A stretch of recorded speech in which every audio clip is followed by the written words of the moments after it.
I'm Brad Vassar with VCU Insight here with reporter Sierra Fox from ABC News at WRIC here in Richmond. Sierra, how are you? Great. Thank you so much for asking me to do this interview. I appreciate it, and I hope you can learn something from my experiences. Right. And how are you and your loved ones during the COVID-19 pandemic? Yeah, no, thanks for asking. We are doing well. My family is actually in Raleigh, North Carolina. That's where I was born and raised. So it's just me here in Richmond, but obviously it's a busy time for people in news. We're covering coronavirus each and every day. So it's just something we're all adjusting to. I remember at the beginning of March, I covered the first death in Virginia, sadly.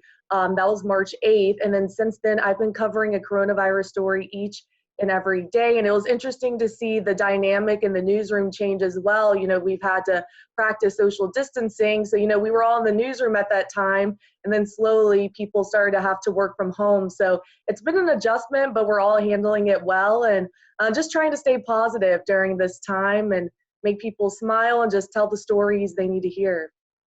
Yeah, well, one of the things I wanted to get into a little bit later was how 8 News is adjusting to the pandemic. But since we're talking about it now, what kind of stories are you covering? Yeah, And so each day, I'm sure, as you know, as a reporter, we come up with our own stories. So every day I have to do my own research and enterprise unique, different angles to tell surrounding the coronavirus. Obviously, there's a lot going on in our community. There's positive stories where people are making masks for people, doing donations, restaurants are giving food away to first responders. But then there are those tough stories. I predominantly have been covering Canterbury Rehabilitation and Healthcare Center in Henrico County. And for the longest, they had the most number of COVID-19 deaths out of any assisted living facility in the country, out of any assisted living facility in the United States, right here in Virginia. So I was covering that. I was in touch with different families who had loved ones in there. Obviously, because of coronavirus, they had stopped visitation. So families aren't even allowed to go inside to see their loved ones. So sometimes, their loved ones were passing away and they weren't even able to really say goodbye. So a lot of heartbreaking and sad stories have obviously come out of this because people are dying and getting sick. This is a really tough and serious time for many. But we've been covering all types of stories. Obviously, it started with schools shutting down and then businesses shutting down. So we've been there every step of the way covering the whole outbreak. right, that's got to be a hard topic to talk about, COVID-19. Yeah, it definitely is. I'm thankful as a reporter. I'm very compassionate and obviously very sensing to people's feelings, but at the same time, you do have to know how to separate that, at least when you come home, just because it can really get you down. So, like I said, through covering all the hard topics, I try to think of the good that's happening in the community as well. Like I said, people donating masks, being creative with their time. And I know a lot of people have gotten on social media, whether it's Instagram, TikTok. So, you've seen celebrities make funny videos. So I try to engage in those and just see what people are doing and how, while this is a difficult time, people are also tapping into their hobbies and creativity. So I think that's also really neat to see. And that's something that's helped me through this time. I love to dance. So, I've been taking dance classes through Zoom and hosted my own little dance class on Instagram. So things like that really help you push through.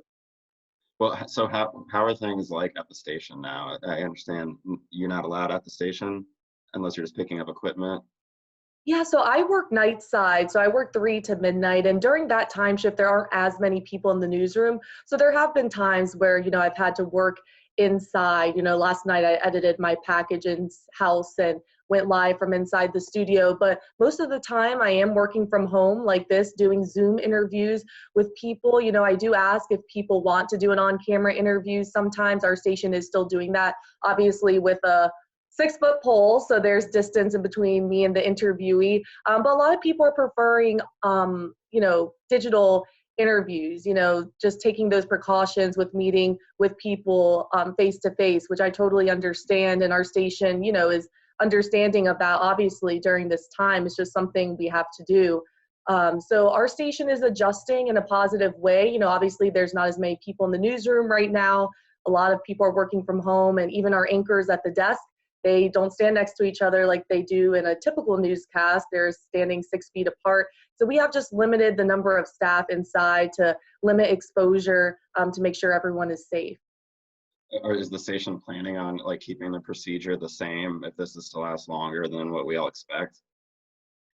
For now, I know that, the procedures that are in place will continue until obviously Governor Ralph Northam eases restrictions. I'm sure, as you know, Governor Ralph Northam is following CDC guidelines with reopening the states and reopening the state and businesses. Other states across the country are already reopening as early as this Friday, but he says he's following that 3-phase step and guideline protocol from the CDC. So first we have to see 14 days of a decrease in COVID-19 cases, and then we go into phase 2. But he says right now we're not close to phase 1. So I think we have some time dealing with this situation and working from home.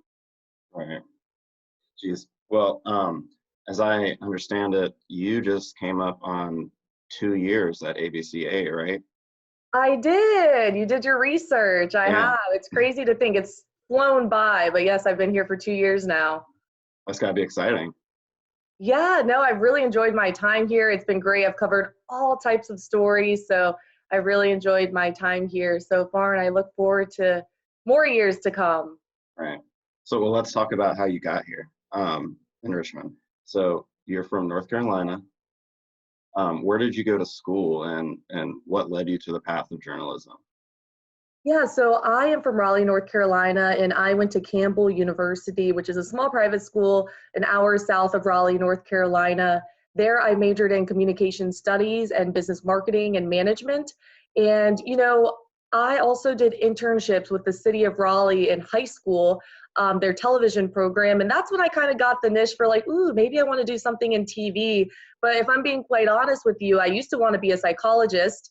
And then I always did Broadway and musical and schools. And I just feel like the mixture of the two, connecting with people, listening to people, hearing their problems or any issues they're dealing with and trying to help them solve it. And then along with somewhat performing, it's a mixture of a reporter in a sense. But I did internships in college. I worked at WNCN, which is the local Nexstar station, WRIC sister station in Raleigh, North Carolina. And I actually played Division I lacrosse in college, but senior year, I had to make the tough decision to quit because I knew that if I wanted to go into this industry, I really needed some more experience. So I took a position as a production assistant at ABC 11, which is one of the 6 ABC owned and operated stations in the country in Raleigh. So I did that for a year, which was totally behind the scenes, giving anchors their mic, right, marking their scripts, telling them where to stand in the studio and all of that. And then after that, I graduated and I did an internship for Good Morning America, which that was such an amazing once in a lifetime experience. I will never, ever, ever forget. That was so great. I learned so much. I could go on and on about that internship. And then from there, I got my first on-air television job in Winchester, Virginia, which is about a few hours away from Richmond. It's in the northern Shenandoah Valley, about an hour and a half outside of DC. When you were a production assistant, you said that you were doing that while you were in school, right? Yeah, I did. So what I did, I drove an hour about 3 to 4 days a week and worked, and then I would come back to school really late at night and just do it all over again tomorrow. So yeah, it's a lot of hard work, getting into this industry. You really get out what you put in, and I was, somewhat of a self-starter. At my school, I really took it upon myself to grab a camera, shoot stuff, interview people. Also, I was part of Camel Cam, which was their sports station. And so I would interview athletes and just come up with my own creative ideas just so I could get experience with writing, shooting, and editing. Well, can you tell me a little bit about the things that you learned while you were a student and you were doing those internships? Yeah, definitely. Well, first, what I learned is there's no better experience than firsthand experience. Being in the newsroom is like nothing else. You can learn about it in school, but actually being in the environment is totally different. First thing I learned, to be quite honest, was that you need a reel to be a reporter. I didn't even know something as basic as that. I just wasn't told that before my internships, I wasn't aware. So obviously during my internships, I worked really hard at shadowing reporters and doing stand-up. So I would have stuff for my reel. So when I graduated, I could apply to on-air jobs. Also, I just realized, how much of a teamwork setting news really is. You can't do the show without the reporter, obviously, getting the story and being on scene, but you can't do it without the director to push the buttons and make sure the graphics are correct and put the reporter on air. You can't do it without the producer who puts the entire show together. You can't do it without the news director who oversees everything. And so over communication in a newsroom setting is just really important so nothing falls through the cracks. I learned so much. Basically, another thing I learned is that, being able to write, shoot, and edit is really essential, especially starting off in this business. Some people have never picked up a camera and that's been their career, but everyone has a different career. And I know nowadays, even in bigger markets, they are looking for people who are a jack of all trades and can do it all themselves. So I think that's a really important skill to have. Well, post or before COVID-19, how much shooting, editing, writing were you doing as a reporter? Yeah, so every day, even now, I write, shoot, and edit my own stories every day. And I even sometimes set up my own live shots, which means I go live by myself in the field. So I am used to doing everything on my own.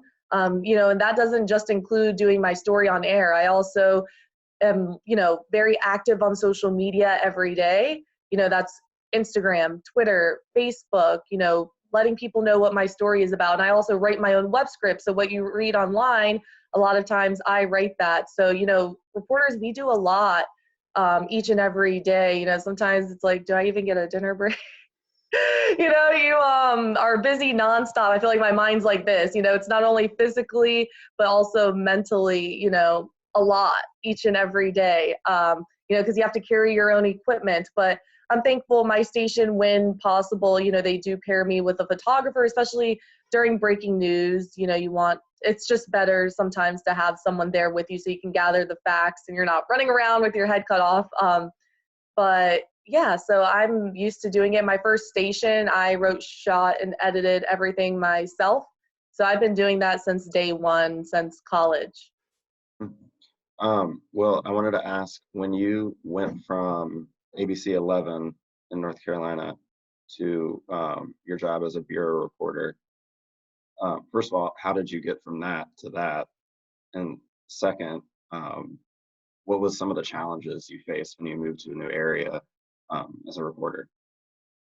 Yeah, well, so obviously working at ABC 11, it's a phenomenal station. I grew up watching that station in Raleigh, and just the way they operate is amazing. They do everything to a T. They pay attention to detail, their graphics, their anchors, their talent, their management is just so amazing. So I just learned so much from them, and it really set high expectations for myself, watching it growing up and then also being in the environment and seeing how they operate. And then obviously I did a network internship, Good Morning America. So that set the standard high for, my thoughts and opinions for what I was going to do moving forward. But to be honest, going to your first station is nothing like those stations at all. Maybe there's not as many resources, obviously, as Good Morning America would have. There's not celebrities coming in every day being interviewed. So being in Winchester was a very humbling experience. It was really where I got my feet wet in the industry because it was the first time I was actually on air. Before then I was behind the scenes and maybe did stand-ups that were pre-recorded, but never anything live.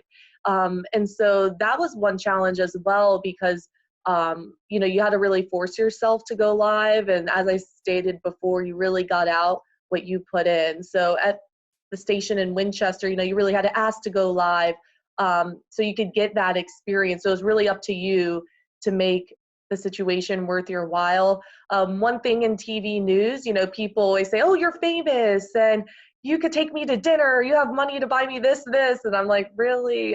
We don't get paid as much as you think. So just being frank with you, one thing, students might not realize that I didn't even realize how low the pay is in this industry. Especially starting off, this is a labor of love. If you're not passionate about it, it's hard to last because this is something I know I'd somewhat do for free. Obviously I have to make a living, but you really have to have that passion for it because it's not easy. To be honest, sometimes I had to choose between gas and eating dinner that night. There's a lot of sacrifices you're making on top of learning a new skill and meeting deadlines. So I really recommend, people start at a market size that is comfortable for them, where they can thrive and really learn, because it is a place where you don't want to make mistakes, but we all will and we all have, because it's our first time on air. So those are the main things I took away from my first TV experience. Right. Well, one of the things I think aspiring reporters, especially students, worry about is story pitches, and that when they get their first job, it's going to be in a market in a city that they're not familiar with, and they Mhm. spend their whole years in college in a certain area, and they get to know that area well. So, did you have to cross any hurdles when you went to Winchester or here in Richmond, as far as coming up with story ideas that were new and original? Yeah, definitely. No, that's such a good question. I'm glad you bring that up because that is one of the toughest parts, I think, of being a reporter, even today. Because the thing is, yes, I might clock in at 2:30 to 11:30, but in order to get those good story ideas and stay on top of it, you're working outside of work a lot of time. So that was an adjustment for me in Winchester and even in Richmond, just moving to a new area, having to find story ideas. But what helped me was, obviously reading the newspapers and just being involved in the community, really connecting with people so they feel comfortable giving you story ideas, because that just makes your job so much easier when you wake up to a text from someone saying, hey, I have this going on, or hey, look into this. It just makes your job smooth and your day a lot better. And your management also appreciate it that you're bringing good stories to the table. So that is an adjustment, but those are my recommendations. It's something all reporters have struggled with, and some days you're just not going to have something and you can't sweat it. We've all been there, and you just have to, do your best to move forward. And you want to at least, bring up 2 to 3 to 4 story ideas every day. Right. So let's talk about how you got from ABC 11 to ABC 8 in Richmond. What brought you to Richmond? Did you apply specifically to that station? Tell me. Yeah, so I've actually been very thankful in this industry. I recommend all of you students post your reel on YouTube because people do reach out. That is actually how I got my jobs in TV. So the first job in Winchester, someone at ABC 11 had worked at that station, and which shows how important connections are. And because I knew that person, they hired me. As far as ABC 8, my news director actually found me on LinkedIn, and said, hey, are you interested in a reporter position here? And he called my news director in Winchester to ask about me. And I came to Richmond to visit. I'll never forget, it was the day of the Super Bowl in 2008. Um, and then got the job. So that's how I'm here. So social media has helped me get my jobs in TV news. Well, now that you're here, we've sort of talked a little bit about what your role is there and your responsibilities, but can you walk me through just the day-to-day operations for you, like what you do when you get there and all the way from what you do when you leave? Yeah, definitely. So I work night side. There's 3 different shifts in TV news. So there's 3 to noon, the morning reporter, 9 to 6, dayside reporter, and I am night side, 3 to midnight, 2:30 to 11:30, basically. So each day when I come in, I will have, this is before coronavirus, things have changed a little bit now. But, we have an editorial meeting where we discuss all story ideas. The producers will go through the 5, 5:30, and 6 o'clock shows. Sometimes I will be live in those shows if there's a breaking news story or a story they need someone to be on top of, right when I come in. So a lot of times I go in, grab my gear, and go. If not, we talk about story ideas. I make phone calls to set up interviews with people for my story. Once they say yes, I go out, get video for my story, interview the person, and then, I get the clips, download it to a computer or my laptop, and then I transcribe all the SOTs, which are the sound bites from the interview that I like. And then I put together my story each and every day. Then I write a web script for the web team. And then from there, you prep to go live, you edit your piece, and then you go to the scene, and then you report in the 11 o'clock newscast. So there's a lot more that goes on in between there, but that's basically the basis of it. Write, shoot, and edit, pitch your story before that, write a web script, post on social media, and then go set up your live shot. How long are you usually in the field before you're back at the station? It depends. To be honest, it varies on the story, because if it's a breaking news story, sometimes I'll stay out there for a while, obviously Mhm. until the scene is clear. If it's an interview I have set up, let's say at, in Suboca in Scott's Edition, I'll go interview the manager about happy hour, get some B-roll, ask them to, make drinks or, just act like they're doing what they're doing and I'm not here, and I'll get video of them interacting with customers. And then I'll go ahead and leave. And to be honest though, usually, I spend an hour or even a little bit more with interviews and getting video. It all takes time, and obviously you're speaking with the person you're talking to and having a conversation. So it all takes time. And then there are some stories where, I have to go knocking on doors. So I'll get assigned a story and I don't have any interviews set up. I just go to the neighborhood. I might knock on 20 doors before someone says yes. And so that might be 2 hours right there. But so it varies. So you're working on tight deadlines usually. I'm assuming sometimes, even with students, it can be really hard to get the right source. Newsrooms are hectic. What, if you could change anything about your job, what would it be? If I could change something, Right. one thing I think that in news in general we could all do is just better understand all of our roles. Because sometimes as a reporter, especially as an MMJ, I'm doing 20 things at once. And sometimes, you don't want to make mistakes, don't want things to fall through the cracks, but sometimes that can happen when someone is tasked with multiple things. And maybe sometimes people in the newsroom might not realize all that we're doing just because they've never done it. So we're tasked with multiple things. That can make it hard to complete the task to the best of its ability. And as a reporter, I'm all about quality. I want my stuff to look good, sound good. I want to make sure I have the time to do it. But sometimes when you're tasked with so much, things can slip through the cracks. So I just think it would be great if, reporters, producers, web team, management even, we all, could shadow each other for a day or just better understand what we do, because reporters, we're running around. We don't just sit inside and not do anything. We are on the go nonstop. And I think sometimes because other people haven't experienced what it's like out in the field and the hard work we have to put in to knock on doors and get interviews and talk to people and get people to talk to us, it can be hard for them to understand all that we're doing. So I think that would be good. Just more of an understanding of everyone's roles. Well, how do you juggle all those roles? I don't let it stress me out. I just try to stay cool, calm, and collected. And I just try to tell myself, you know what, you're given a lot right now. Just do the best you can, and you're going to get through this and you can do it. So positive talk really helps me. Also kind of setting mini deadlines in my head, because you have to hold yourself accountable. So I'm like, okay, I'm here at 2:30, meeting just finished at 3 o'clock. Let me call these people. Okay, I'll get out there at 4:30, set an interview up, stay there no later than 6 o'clock, come back to the station 6:30, transcribe everything, download my clips, then it'll be 7:30. I'm telling you like literally what I do in my head. 7:30, okay, and then I'm going to get the producer to read my script by 8 o'clock. Okay, and then I have an hour to edit my piece, and then I need to do my web script. So basically just setting mini timelines like that in my head. That's literally how I talk to myself. You have to in order to stay on track, because no one's holding your hand and saying, hey, make sure you do this by this. You have to remember how to juggle all of the tasks you're given.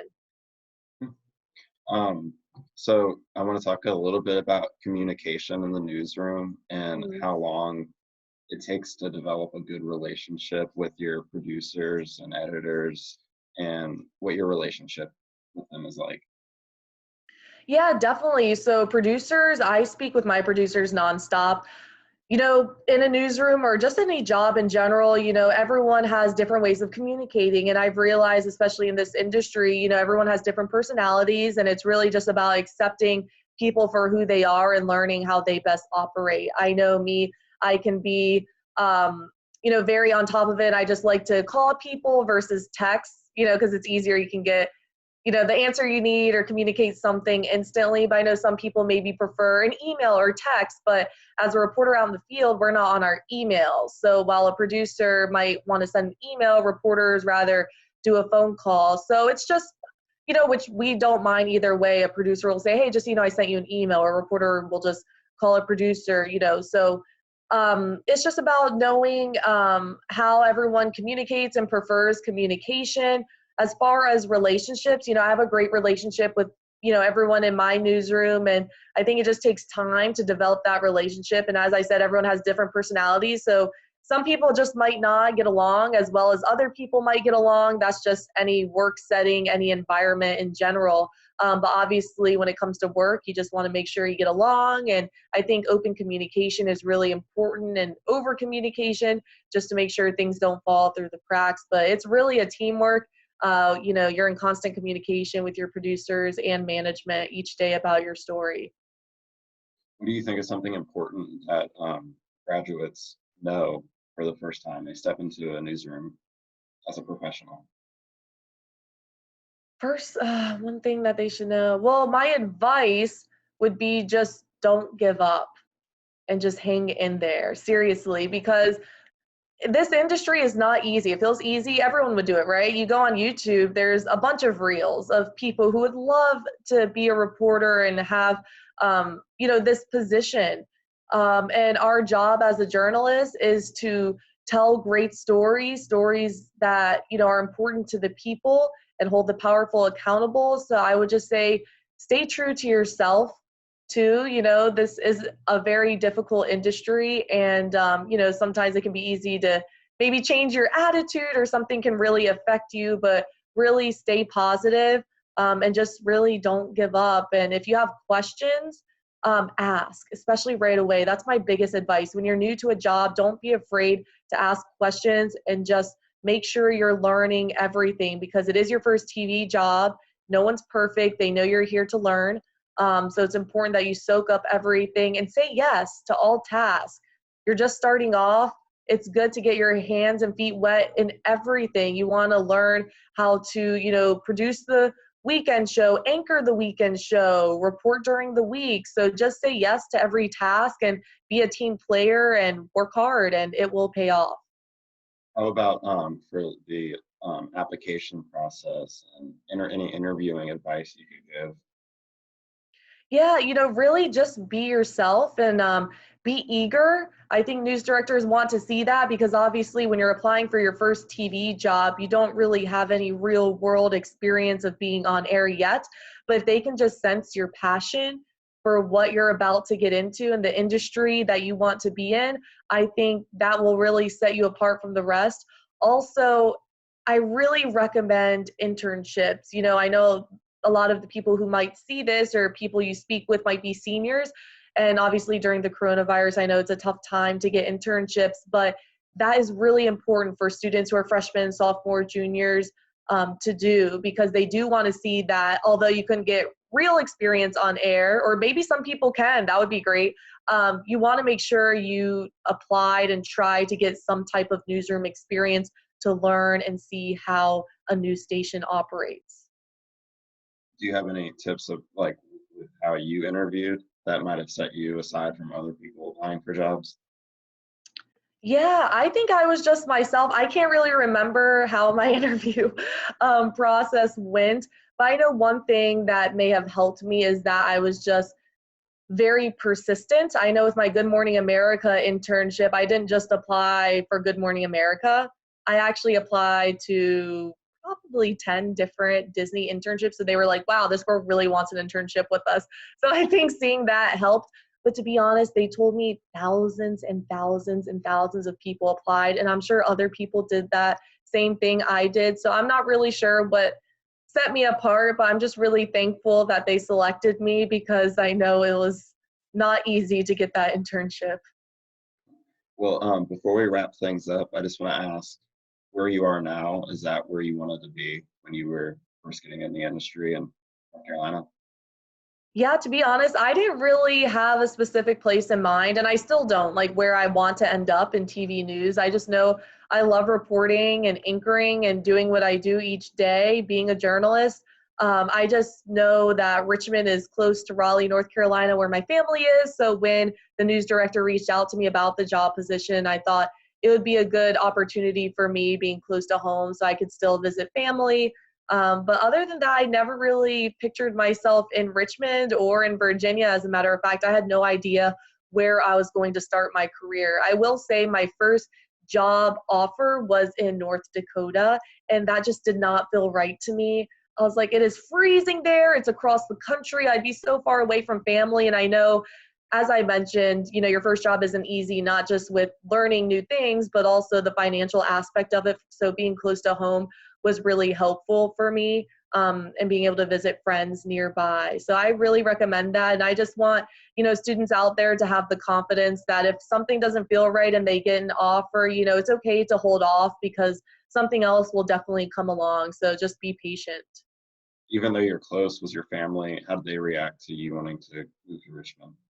My family has thankfully always been so supportive of anything that I'd wanted to do when it comes to TV news. So they were behind me every step of the way. I literally finished my Good Morning America internship, and my dad drove me straight to Hagerstown, which is actually where the main station was. I was a bureau reporter in Winchester, an hour away, but I went to do the face-to-face interview with the news director and got the job. And my dad drove me. So I appreciate him doing that and supporting me with my news career.